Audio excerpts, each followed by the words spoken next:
promover y dar a conocer en este pequeño webinar. Sin embargo, pues son muchas las preguntas que siempre se han dado y voy a tratar en este cortos 20-25 minutos ya de responder algunas 5 preguntas o comentarles sobre algunas 5 preguntas que me parecen que son como las más importantes, por decirlo de alguna manera, o que tienen algún trasfondo o sentido en este tema de la seguridad alimentaria. Solamente para indicar y empezar que este COVID-19 definitivamente, por lo menos está probado que viene de los animales al hombre. Se ha establecido a través de los análisis y las investigaciones que se han hecho que viene precisamente de los murciélagos de las cuevas que han detectado en China. Y estos hay 4, los murciélagos son aproximadamente, hay 1000 especies diferentes de murciélagos, pero se han identificado 4 especies donde ya se ha ubicado que ahí existe el COVID-19, ahí está, y se ha identificado como tal. Ahora, el murciélago no es precisamente quien ha afectado al hombre, lo ha contagiado, lo ha infectado. Definitivamente el murciélago fue el origen, pero el paso fue a través de animales salvajes que adquirieron este virus y ellos fueron los que se encargaron de transmitirle al hombre, a las personas. En el caso del virus que nos atañe hoy, bueno, el pangolín malayo es un mamífero carnívoro que habita en Vietnam, en China, en algunos países del Asia, y se ha observado y se ha identificado que este carnívoro ha sido el causante, digamos, de la infección en los hombres, sobre todo porque en Europa, pues, en China son muy amigos de cazar estos animales salvajes y llevarlos vivos y mercadearlos vivos en las plazas, etcétera, etcétera. Pero bueno, de igual manera hay otros virus de la misma familia de coronavirus, el MERS y el SARS, que también son de la familia de coronavirus, que también han sido, de alguna manera, se han originado a través de animales. En el caso del SARS, a través de la civeta. La civeta igual es un mamífero carnívoro que habita en esa zona. Y en el caso, obviamente, del MERS, a través del dromedario. Pero bueno, finalmente son animales a través de los que hemos adquirido los humanos este problema.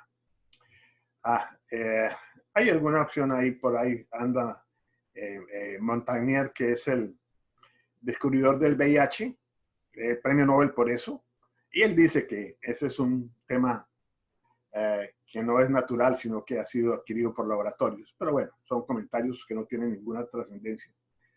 En fin, pero vamos al punto que queremos compartir con ustedes. Voy a irme un minuto a las láminas, voy a mostrarles una lámina, la pregunta respectiva, y voy a charlar con ustedes sobre esa pregunta, cuál es la respuesta que se le ha dado a esa pregunta, en fin. Y así seguiremos con algunas preguntas y la respuesta que le hemos dado a las personas que de alguna manera han participado en los eventos que hemos tenido y han tenido inquietudes a las cuales queremos compartir con ustedes de todas maneras. Un minuto, por favor, yo me organizo aquí.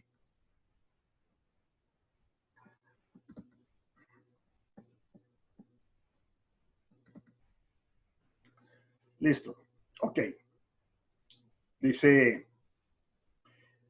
una pregunta, por ejemplo, además del contagio persona a persona, ¿existe alguna otra forma de infectarse con el COVID-19? Por ejemplo, con los alimentos. Ok, aquí hay un cuadrito que lo voy a explicar muy rápidamente. Yo no tenemos mucho tiempo para ahondar en detalles sobre esto, pero trataré de ser un poquito claro en los planteamientos hasta donde el tiempo nos lo permite. Estos son temas que manejamos en los talleres que hacemos, ya tendrán oportunidad de conocer el tema, pero la amplitud de esto es bastante amplio y bueno, básicamente lo que quiero es darle algunos detalles puntuales. Definitivamente la mayor probabilidad que existe de contagio de la infección es de persona a persona, eso ya está claro, no admite pues ningún tipo de discusión, ¿no? Pero definitivamente se observa, según los científicos, según las áreas técnicas y los estudios especiales que se han hecho en algunos países, bueno, indica que el este virus también puede ser indirectamente transmitido a través de las superficies o los materiales a las personas. Efectivamente se ha identificado que algunas superficies donde el virus ha llegado y se ha mantenido, podría ser puntualmente y potencialmente y puntualmente un elemento de contacto con el hombre, y eventualmente por eso podría generar ese tipo de contagio. Me refiero sobre todo a algunos materiales, superficies y algunos materiales muy particulares, ¿no? que figuran en las actividades que normalmente se realizan en las plantas de alimentos en general, en estos temas de los alimentos. Tiene que ver con el papel, el plástico, el acero inoxidable, en fin, estos son algunos superficies donde donde está claro que podría llegar el virus y que el virus en ese momento podría asentarse, y bajo esa connotación de asentamiento de esas cepas puntualmente, después de que alguien estornude, que alguien tosa, esas cepas bajan, algunas de ellas, otras quedan en el aire, y es donde se convierten en una primera instancia en una condición de infectación. En todo caso, estos materiales, como acabo de nombrar, por ejemplo, el plástico y el acero inoxidable podrían durar hasta 72 horas. O sea, prácticamente 3 días, podrían durar hasta 3 días en actividad. No se pueden reproducir porque necesitan un organismo vivo, pero ahí se mantienen como tal, sin reproducirse probablemente. Necesitarían de un organismo vivo, como el caso de los humanos, de nosotros las personas. Pero finalmente ahí está, ahí podría estar la manera indirecta de contagiarse. Basta que yo haga un frotis o pase por un pasamanos, pase por una chapa de una puerta, en fin, cualquier elemento o algún elemento plástico, y si está contaminado tengo contacto a las 72 horas o antes de las 72 horas, eventualmente puedo estar contaminándome y efectivamente infectándome la mano. Pero el proceso no es que llegue a la mano, porque la mano tendría que llegar a la cara para que efectivamente hubiese esa transmisión. Entonces, por eso hablamos de niveles bajos de probabilidad, medio bajos de probabilidad. En el caso de las personas o los animales también se han encontrado perros y gatos, ya con hasta un tigre, con infectados que han dado positivo, ¿no? A través de humanos. Igualmente, hoy en día se habla en Tanzania encontraron por ahí una cabra, un codorniz, e inclusive que es una papaya, dicen. Estos son temas que todavía faltan por validar de manera científica, pero se plantea eso ya por allá por los laboratorios. Pero bueno, es claro, ¿no? Que de personas a animales podría darse. De alimentos a personas también podría darse, pero de manera indirecta. Ya lo vamos a ver más adelante. Indirecta, no es que yo me como un alimento y por lo mismo voy a infectarme. El alimento por sí mismo no afecta. Son las condiciones en que el alimento se encuentre superficialmente hablando. No, repito, no es por sí mismo que el alimento podría contagiar a un humano. Es un intermediario, es un medio, como puede ser un pasamanos, etcétera, etcétera, ¿no? Entonces, un poco en ese contexto, los alimentos a personas podrían ser, aunque la probabilidad es baja, todavía no se ha identificado un caso puntual, aunque todavía falta mucho por averiguar. Seguramente más adelante nos encontraremos con muchas situaciones que ni siquiera sabíamos o podíamos entender que existieran. Y todo porque hasta ahora es un virus joven, entre comillas, que todavía falta mucho por conocer. Sin embargo, el contexto es ese. Ahora, un bajo nivel, la ropa y los textiles, indudablemente son porosos, y cualquier animal poroso, cualquier material poroso, perdón, lo que hacen las cepas es anclarse, secuestrarse, sean secuestradas. Y tendría que ser un frotis muy largo, muy especial, muy intenso, para lograr captar las cepas que están dentro de los poros de estos elementos, como los textiles y la ropa. Igual manera en los envases y en embalajes. Son cartones, eventualmente pueden ser otros elementos tejidos que tienen bastante nivel de porosidad. En fin, esto es, en términos generales, lo que podría contarles un poco de este tema. Vamos a la pregunta 2.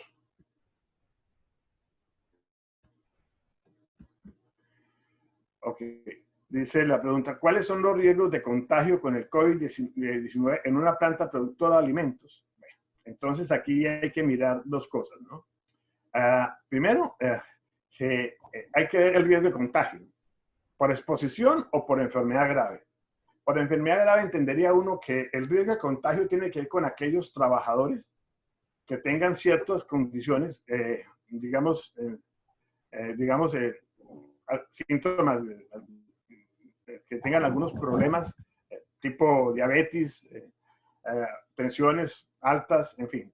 Este tipo de enfermedades, algunos temas de problemas cardiológicos, en fin, estos temas serios y duros de la salud. Y sobre todo la edad podría ser una persona de riesgo de contagio alto, en una empresa, en una planta, en un lugar de alimentos donde hay una persona de estos niveles, con algunos de estos tipos de enfermedades que son de alto cuidado, pues indudablemente que tienen la posibilidad de enfermarse, ¿no? La probabilidad, por llamarlo de alguna manera. Y también obviamente el nivel de exposición, ¿dónde estamos? ¿Dónde está el trabajador? ¿En qué parte está? ¿Existe el distanciamiento social? Etcétera, etcétera.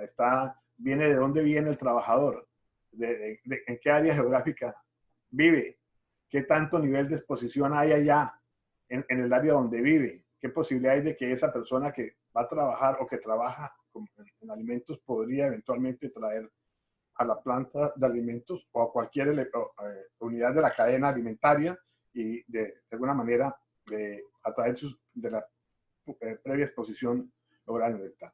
Ahora, el virus supervive, sobrevive, como quieran indicarlo, pues dentro de una planta o dentro de un nivel, dentro de un área de alimentos, dependiendo de ciertas consideraciones, temperatura, cepas, la cantidad de cepas, ¿no? Las condiciones de la superficie, como hemos visto, qué tanta limpieza hay en la superficie, ¿no? En las infraestructuras, qué tanta limpieza hay en las máquinas, qué tanta limpieza de higiene hay en las personas, en los transportes, etcétera, etcétera. Cantidad de virus que haya, ¿no? El tipo de cepas, la humedad relativa, la temperatura, ¿no?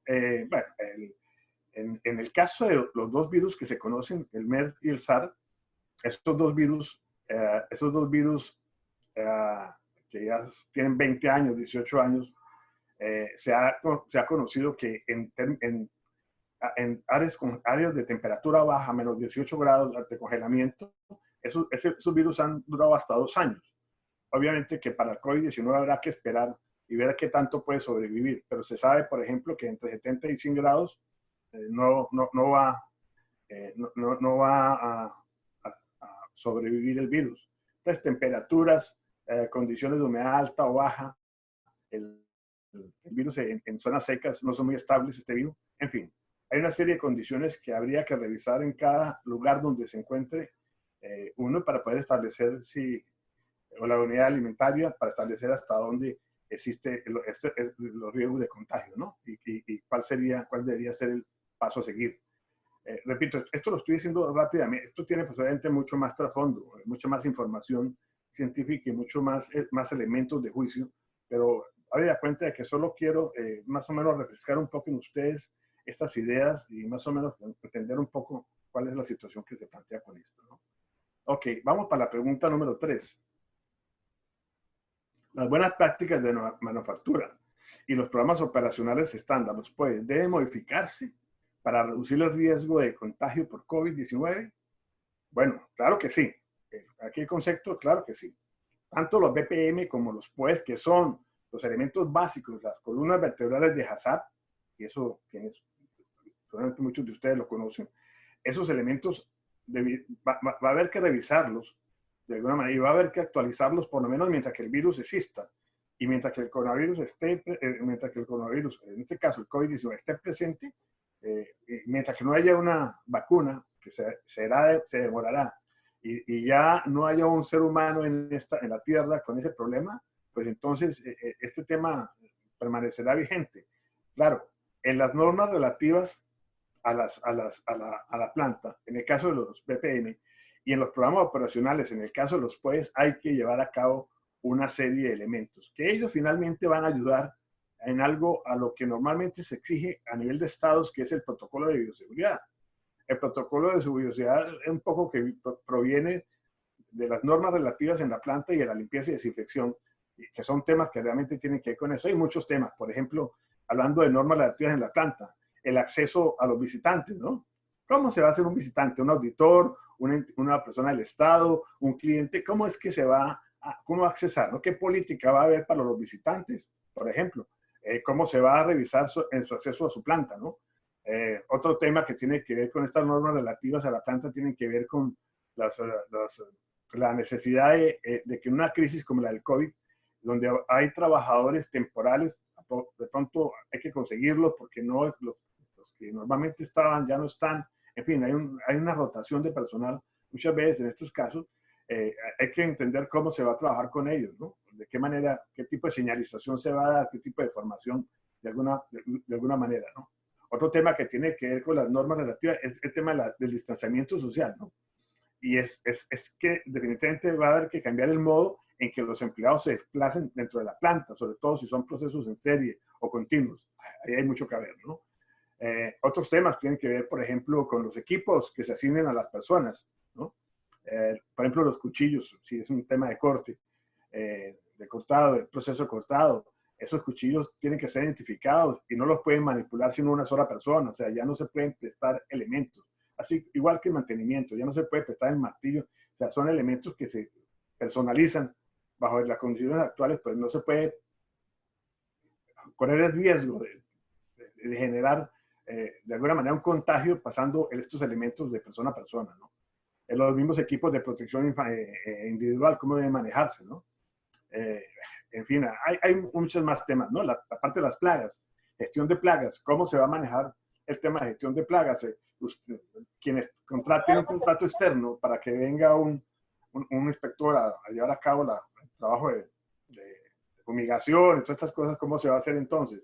¿Va a ingresar a la planta? De pronto no va a poder ingresar a la planta, si la planta no ingresa, o al lugar donde esté operando, en la bodega, en el restaurante, donde sea.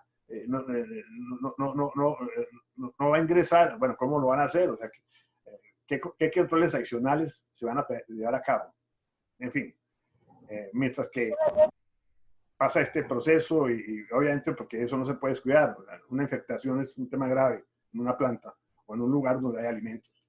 La salud de los empleados, lo mismo, ¿no? Los exámenes médicos, cómo se van a hacer ahora, cómo van a ingresar las personas. Todo esto es parte del protocolo, pero también es parte de la BPM, ¿no? Ahora, los POEs, igual.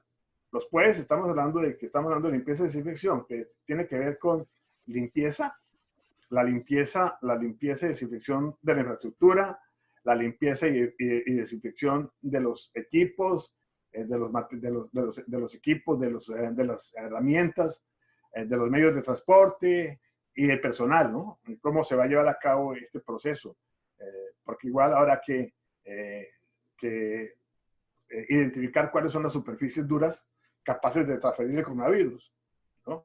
Duras en el sentido de que no tienen la porosidad como indicaba anteriormente, ¿no? Bueno, cómo es que se debe manejar el tema de las manijas de las puertas, de los utensilios, de los envases reutilizables, todo esto cómo se va a usar, ¿no? De alguna manera eso también tiene que quedar muy claro de la intensidad de la limpieza y desinfección de la infraestructura, de los equipos y de los pisos. ¿De qué manera? ¿Cuánto la periodicidad con que se hacía? Ahora, ¿con qué periodicidad se hace?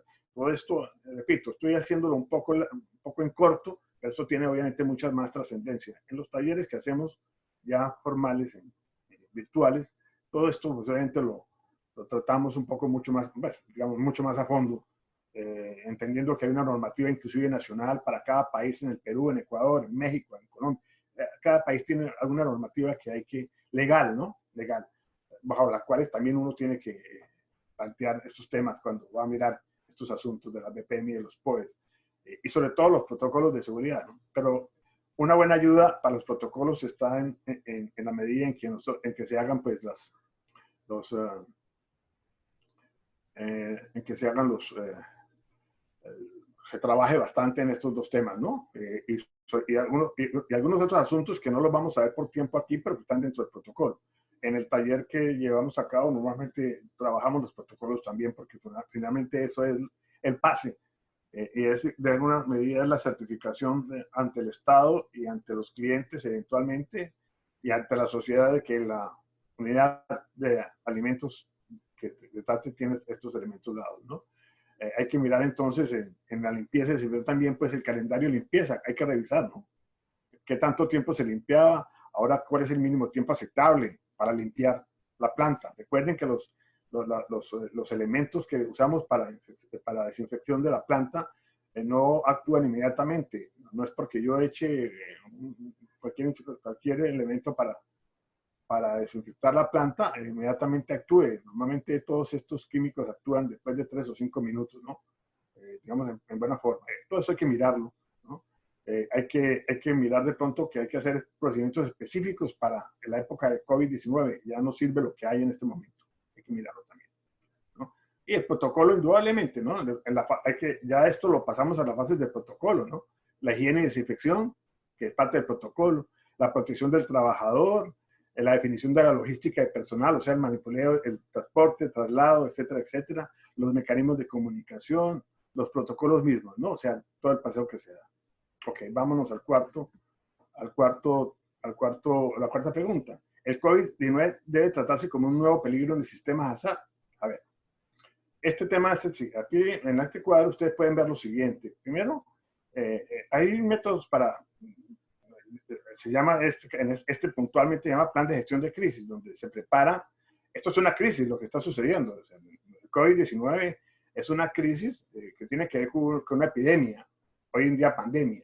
Pero igual hay otros temas de crisis en las empresas que tienen que ver con temblores, que tienen que ver con cortes de luz, etcétera, etcétera. Pero en el caso que nos ocupa, un plan de gestión de crisis tiene 3 elementos: la preparación del plan, la respuesta a ese plan y la recuperación. Las posteriores acciones que se toman para llevar a cabo, para asegurar pues que realmente el plan fue apropiado y pronto qué oportunidades de mejora han habido.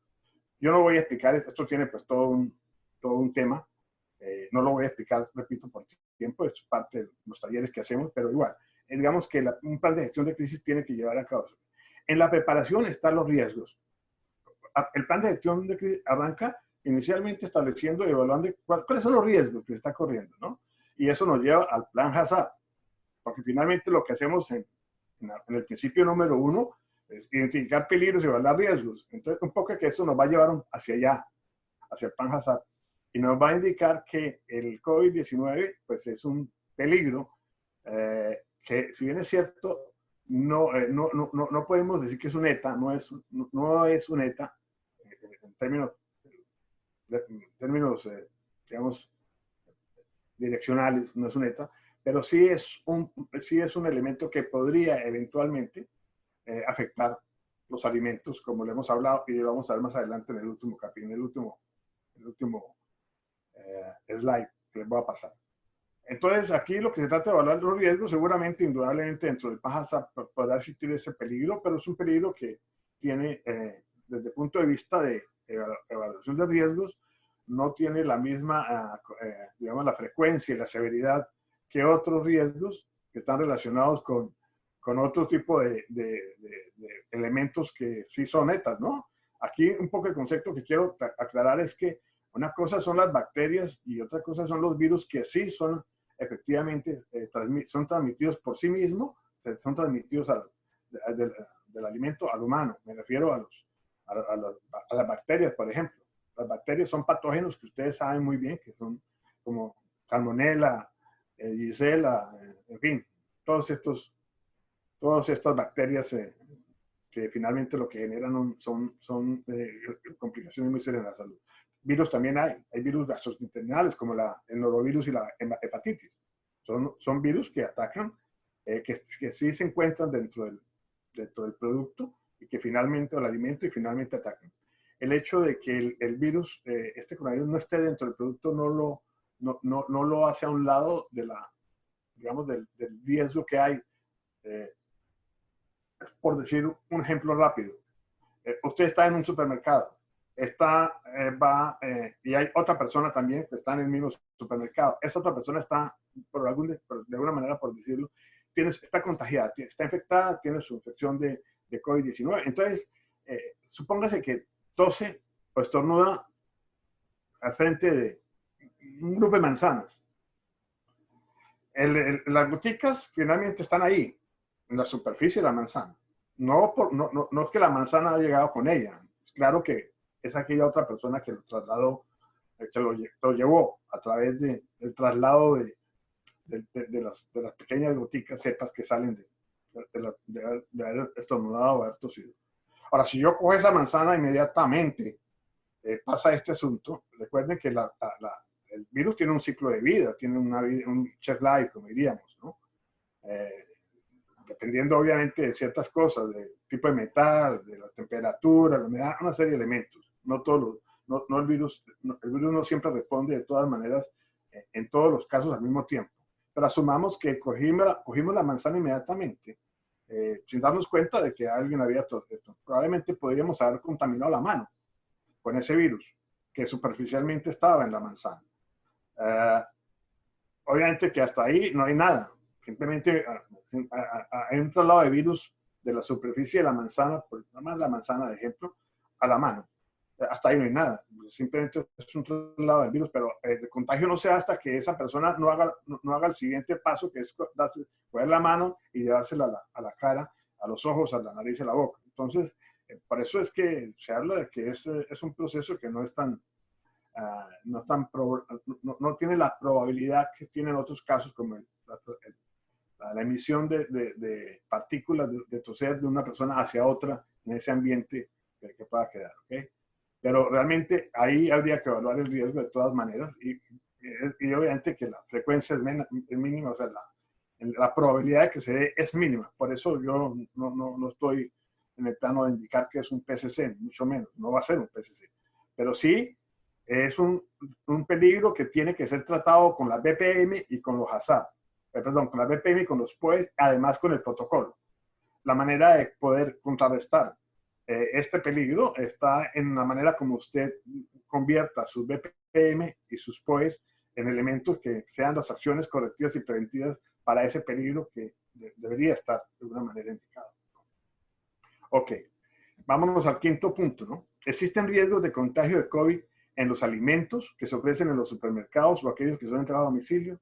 Bueno, ya vimos, ya les puse un ejemplo de lo que podría ser un supermercado, ¿no? Entonces, un poco como que aquí el concepto es cómo es que el supermercado controla la disposición y mantenimiento de los alimentos, de qué manera está revisando periódicamente y sobre todo, cuál es la distancia social que hay, sobre todo en esos alimentos que están expuestos, como las frutas, las verduras. Algunos alimentos que están empacados, pues obviamente que la opción es menor, aunque podría haberlo. Por eso la idea es que cuando usted compre un alimento empacado, de todas maneras, deseche rápidamente el empaque y se lave las manos. Porque finalmente podría estar el virus ahí, pero como son empaques que normalmente son empaques que tienen la condición de porosidad, realmente no hay un contagio muy fácil, a no ser que haya un frotis fuerte. Pero aquí el concepto es que el supermercado tiene que tener claro un poco ese concepto de cómo maneja y el control que tiene que tener sobre la gente, porque yo me puedo infectar en todo caso, o mejor, mi mano podría tener el virus en la medida en que yo no tenga guante, aunque el guante es otro tema. Yo estoy claro de que el guante no es una solución en última, pero bueno, es un tema también que lo vemos en el taller. Pero aún así, asumiendo que sea el guante, si yo no tengo guante y lo cojo con la mano, pues indudablemente podría haber. En los servicios a domicilio, pues de igual manera, existen ciertos protocolos que hay que manejar, ciertas condiciones que hay que llevar a cabo, ¿no?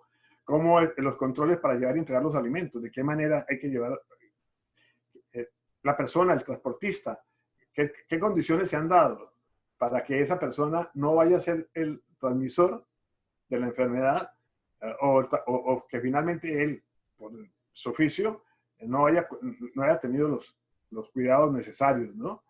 Entonces, un poco aquí lo que hay que mirar como protocolo y entender que un alimento de por sí, repito, no va a ser la razón de ser del coronavirus, pero sí podría ser el medio indirecto a que lleguen. Yo saco en bolsas de papel indudablemente que la bolsa de papel debería, una vez recibido el servicio a domicilio, tendría que desecharlo inmediatamente y lavarme las manos. Las frutas, eso hay que lavarlos, por el comentario que les hago, que les echo al margen. En fin, y la higiene personal, ¿no? Que hay que tener claro cómo hay manejarse estos temas. Actualmente hay muchos casos donde no se conoce realmente cuál es el origen. Tampoco se puede decir esto o lo otro, todavía no hay casos. Entienden también que hay una serie de situaciones, pues obviamente que también se pueden dar y que el futuro se encargará a través de las evaluaciones científicas, de los test, las investigaciones, seguramente se logrará llegar a algo más concreto. Por ahora, nuestra sugerencia es tener mucho cuidado con el proceso de alimentos y con no solamente el proceso, sino toda la cadena alimentaria, desde el campo hasta la mesa, como se dice en términos coloquiales. Plantas de proceso, supermercados, bodegas, almacenes, etcétera, etcétera. ¿Qué es lo que hay que hacer para eventualmente evitar cualquier cosa de esto? No el origen no se conoce de infección de todas las personas. Se da por entendido que puede ser una persona a persona, pero no, en varios casos, el 14% de los casos, se desconoce exactamente cuál es el origen puntual, que podrían ser uno de estos elementos que estamos hablando aquí hoy en día. Pero bueno, eso era lo que quería comentarles un poco. En corto, lo he hecho en corto, porque el tiempo no lo permite. Son preguntas que nos han salido de los talleres que estamos realizando en todos estos días. Para eso no puedo irme más lejos, pero aquí obviamente hay mucha, diríamos en términos coloquiales, hay mucha tela de qué cortar, ¿no? Pero bueno, en fin, espero que esto les haya ayudado un poco a responder de pronto estas preguntas que son de algún tema normal. Y bueno, por invitarlos y con mucho gusto a que nos acompañen. Muchas gracias, muy amable por su tiempo. Enseguida el ingeniero Daniel va a comentar con ustedes algunas cosas. Bueno, muchas gracias, ingeniero Romero, por su importante presentación. Y en este momento vamos a dar paso a las preguntas para que el ingeniero, por favor, nos las responda. Bueno, no veo ninguna pregunta. Siendo así, quiero entonces pasar a comentarles la espectacular propuesta y oferta que les tenemos para el día de hoy. Este taller normalmente, desde que empezamos a editarlo, lo teníamos inicialmente o lo tenemos en un costo de $200. Es un taller debidamente estructurado en el cual adelantamos tres módulos. El primero de ellos es un módulo de adaptación y de conocimiento de la plataforma, y el módulo 1 y el módulo 2 ya son módulos módulos directos sobre los temas que desarrolla el ingeniero Romero.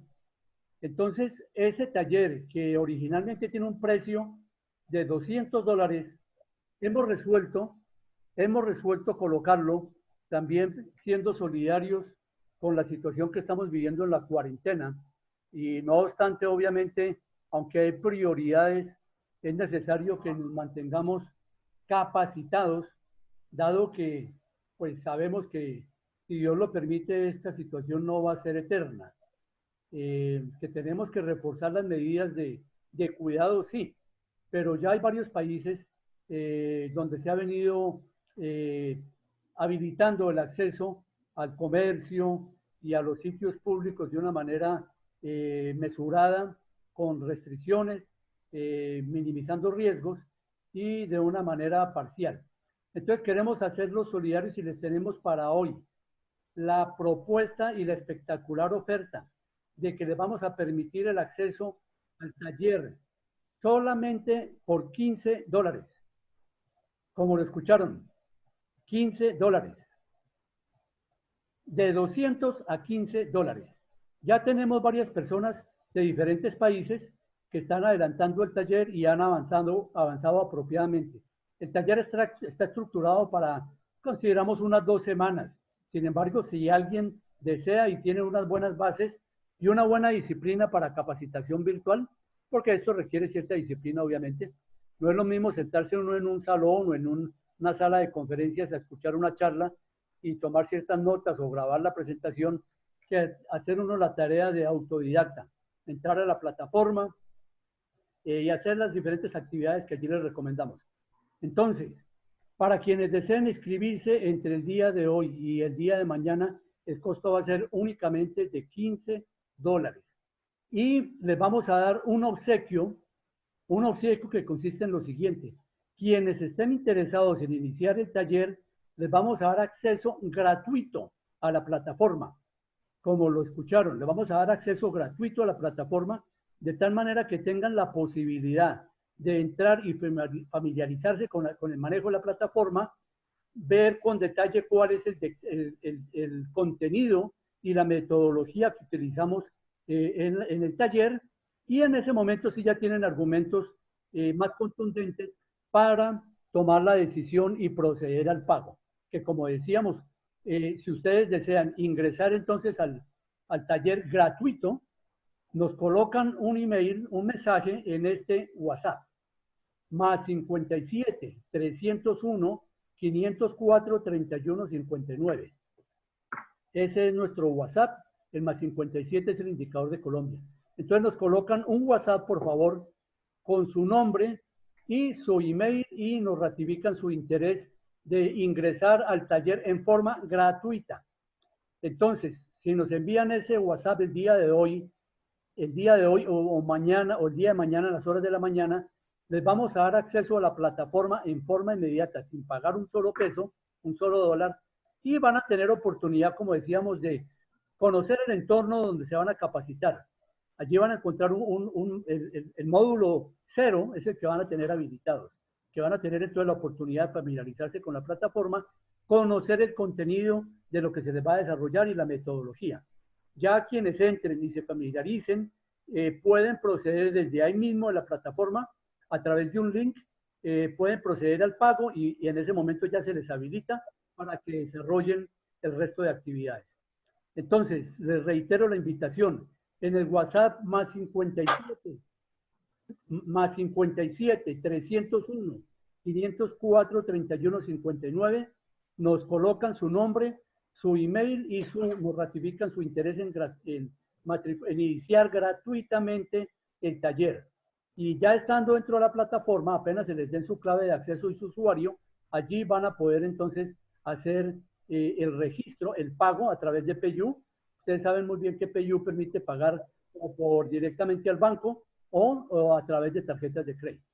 Entonces, esperamos que aprovechen esta magnífica oportunidad y aprovechar también la promoción que tenemos de $200 a solo $15. El curso es certificable. Una vez terminen las actividades y cumplan con las evaluaciones, unas pequeñas evaluaciones que tenemos en el curso, se les emitirá un certificado. Obviamente se los enviamos digitalmente de la participación en el curso. Se certifican 12 horas. Hay una pregunta, ingeniero, de María Quinde.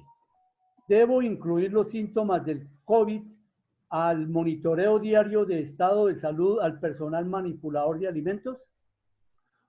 Sí, claro que sí. Claro que sí. Debe incluir esos síntomas. Y de hecho es parte del protocolo. Tiene que... recuerde una cosa, que hay gente que es asintomática, ¿no? Hay que tener mucho cuidado con eso porque hay gente que es asintomática, es decir, que no muestra los síntomas a pesar de que esté contagiado. Hay que tener mucho cuidado con eso. Por eso el estudio de riesgos. Pero sí, claro que sí. Ok. Bueno, no hay más preguntas en este momento. Entonces no nos queda más que agradecer a todos los participantes el haber aceptado la invitación de Experience Consulting Group. Esperamos que no sea la última vez que nos veamos.